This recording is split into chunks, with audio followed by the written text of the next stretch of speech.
Alright, this is part 2. Everyone, let me unpause the game. Video. Now. Whisper things to his ear. That is not appropriate. But I don't care. You need to stop hugging the kids. I do not. Driving students home is not professional. Wait, she drives the students home? That's crazy. Crazy. I asked my teacher did that. Anyhow, the parents continue to keep talking shit like, look at that witch go. So Justine takes a shit in her car, sad, and starts crying. And when she reports the vandalism to the police, she sees her ex-boyfriend Paul again, so later that night invites him for a drink. Remember when you gave me herpes? Yeah, that was pretty fun. Yeah, it was. Then she asks if he's still with Donna, and he says they're not happening right now, so she gets all happy and begs him to drink, and they end up sleeping together. But the next morning, Paul's energy is off, as he gives off the vibe he regrets what happened and does not want to see her again. Oh, he must have got the post-nut clarity. And Justine starts acting hella weird. She deadass waits for Alex to finish school, then follows his ass home. Like, girl, what are you doing? But Alex too fast for a stalking ass, so she rings the bell, and because no one answers, she's like, alright, time to trespass and do some illegal shit. And with newspapers covering all the windows, she then sees two people dead still. Oh my gosh. Then she looks again like, Are they meditating to Buddha? she calls the Asian principal up like, guess what I just did? And he's like, I'ma pretend you didn't say any of this for your sake. So Justine goes to get alcohol again, cause she's the alcoholic. Then this happens. No, Zaddy. You slept with my man? He said he was single. Stop. So Justine gets baptized with Hennessy as Donna blames her because she got him drunk, even though it was Paul that said they ate together. And later she heads back to school and sees all her kids again fall fast asleep. This chick thinks he's a Joker wannabe. And it's just Oh, the alcohol making her delulu. yep, she's definitely deluded. The next day, Justine's like, screw it, I'm gonna go talk to him. I just can't stop stalking you. Ew, get away from me. What? Don't follow me. And she's like, damn.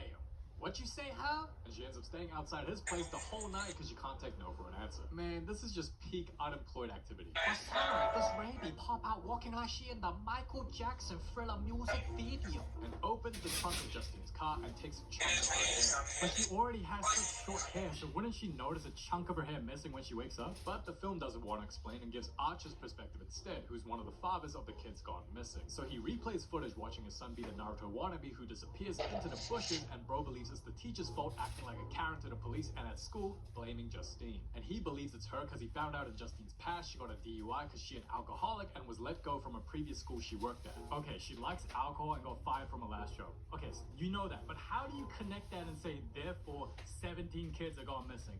My kid's gone missing because she likes to drink. What? Then he dreams of his kid running away, and this time he tries finding him, but then gets so sad and then get the jump scare. Oh, he looked like he shit his pants. So bro takes matters into his own hands and asks the other missing kid's parents to see the ring footage of their disappearance. And what's funny about the scene is he asks her if he can see the footage, and she goes, no. So he's like, alright, I'll just wait for your husband and ask his nice guy ass. Then he sees the footage of their kid also being a Naruto wannabe, and look at the wife. Oh, she not a happy. You just know she's gonna scold the shit out of her husband the minute Archer walks out. So bro finds out which direction their kid ran, and knowing which way his own kid ran, he circles a spot where they're most likely to intersect. And while driving, seeing Justine's car, he decides to go confront her. I'm an alcoholic, not a witch. All this happened because of your drinking problem. How does alcohol make kids disappear? I don't know, you tell me. But then she sees the Asian principal running like the Naruto, who then tackles and tries to maul her. Really? He's running right at you and you don't even scream or try moving away? Okay. Hey. So Archer tries to give him a cuddle, but Asian refuses, so he kicks him and then they start wrestling. And as Archer's getting choked, we get Paul's perspective. And straight away we find out bro's married to Donna and is trying to make a baby together, and his wife mentions to go to meetings in his spare time because of his drinking problem. Damn, he's married? The naughty boy.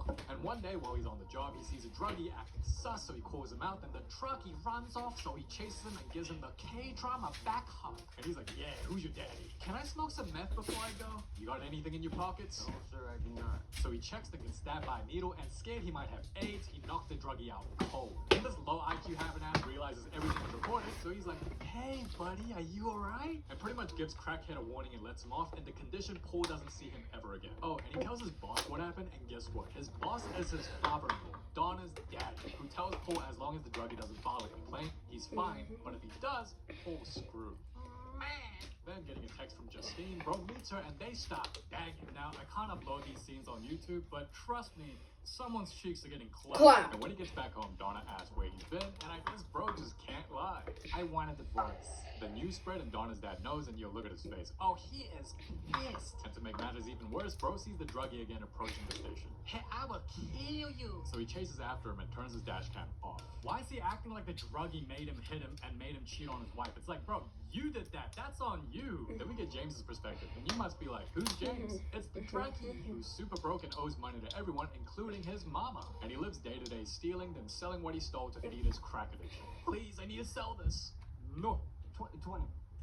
Damn, you out here desperate for $5? Don't do drugs, kids. Kids. And as he tries to enter someone else's home, we all know what went down as he got knocked out and gets a warning. But later, because he has no food or money, he sees a house with a bunch of newspapers, so he decides to illegally trespass to find some things to sell so he can smoke that crack. And when he finds some video games, turns out he's in Alex's house. I'm sorry, but the parents are dead still. So the crackhead steals all the spoons and forks, then gets greedy, so he heads down the basement. And guess what he finds? Oh my goodness, it's the 17 missing kids. What the hell? Shit.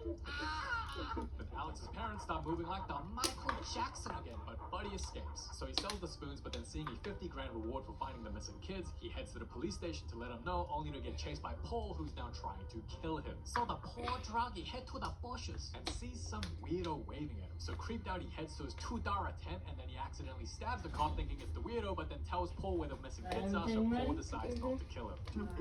I don't think so. Yeah, he definitely has AIDS. Paul needs to change his name to the White Magic Johnson. My dick hurts. Yeah, it is what it is. So Paul pulls up to Alex's crib and enters the premise, and next thing you know, when druggie starts Fiending for some crack. Paul comes out acting like he's the crackhead and drags the druggie into the house. And we get Marcus's perspective. Damn, how many POVs are there? So it turns out the Asian principal is gay. Wait, so when we finally see an Asian in the film, he's gay? Like the only Asian in the film, and you make him gay too? You might as well make him non-binary and vegan while you're at it. Slay, Marcus.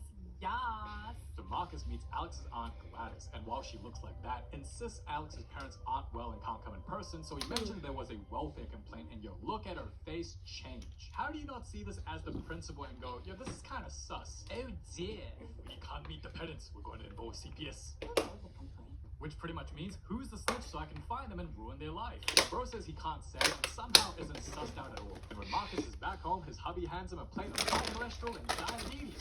Listen, you can have this once in a while, but you eat this every day, you gonna look Pregnant. So bro's chilling, then hears a knock on the door, and his aunt Gladys is begging for some water, and finally bro is creeped the hell out. Could I please have some water? And he's like, yeah, nah. But his man's like, Of course you can, sweetie.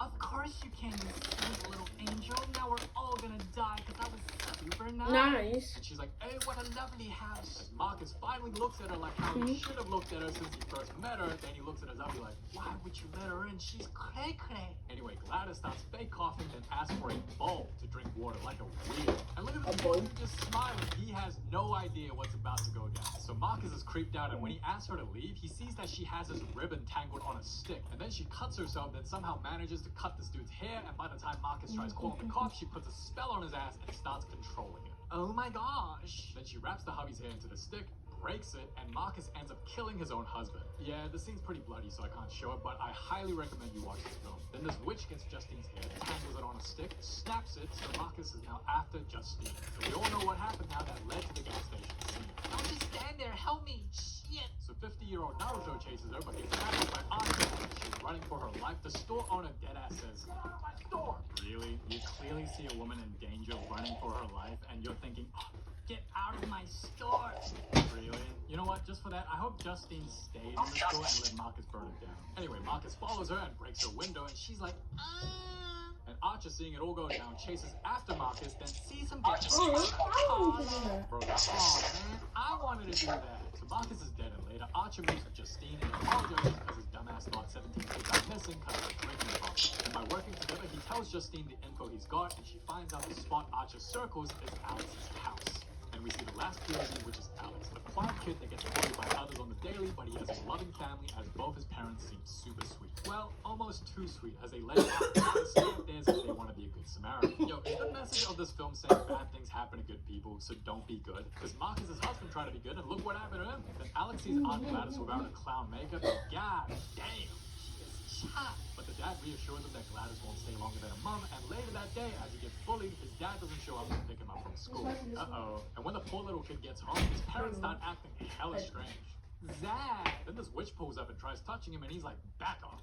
Don't be rude. Don't be rude. You're the one that ruined a happy family, and you're talking about don't be rude. Yo, if I'm Alex, I'm telling a homeless ass to get the hell out. Anyway, she gets mad at him and says, no dinner for you. Wait, no dinner? That's so mean. A growing kid needs all the food he can get. My mama would never say that.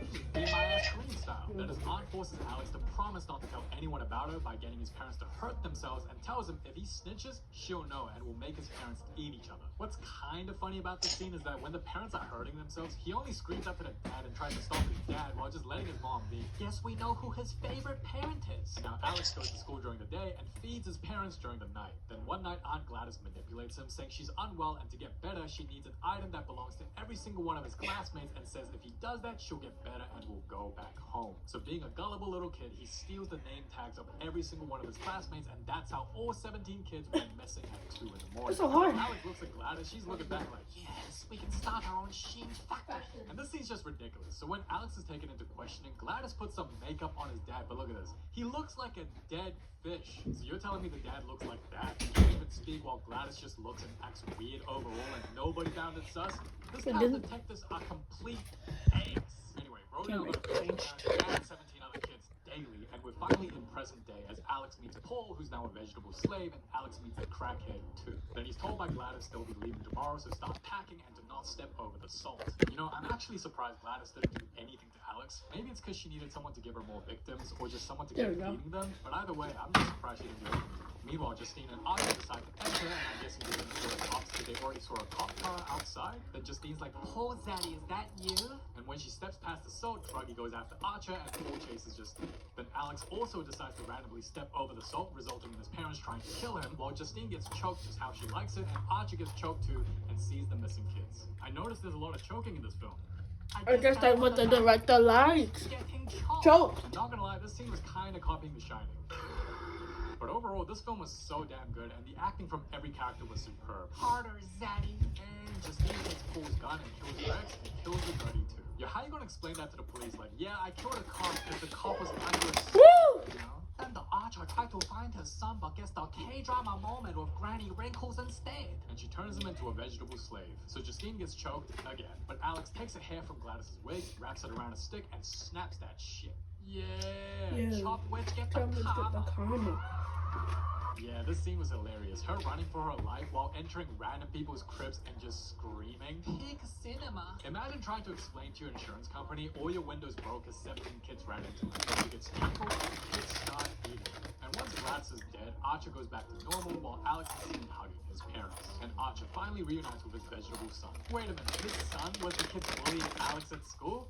Yeah, I don't feel that bad for the kid now, knowing he was the school bully. And the saddest part for me was hearing from the narrator that Alex's parents are still being fed soup somewhere. Like, what do you mean they don't turn back to normal? So what, they're a vegetable forever now? But the film ends on somewhat of a good note, saying some of the kids started to speak again. Overall, I think this is the best horror film that I've seen in a very long time. And I guess you can't really call it horror, it's more of like a thriller kind of movie, but hey, from the plot to the acting to the cinematography of showing different POVs from different characters, I think it was very exceptional and very good. Now, this is the first time. Anyways, guys, that was the end of the video. I'll see you guys in the next video.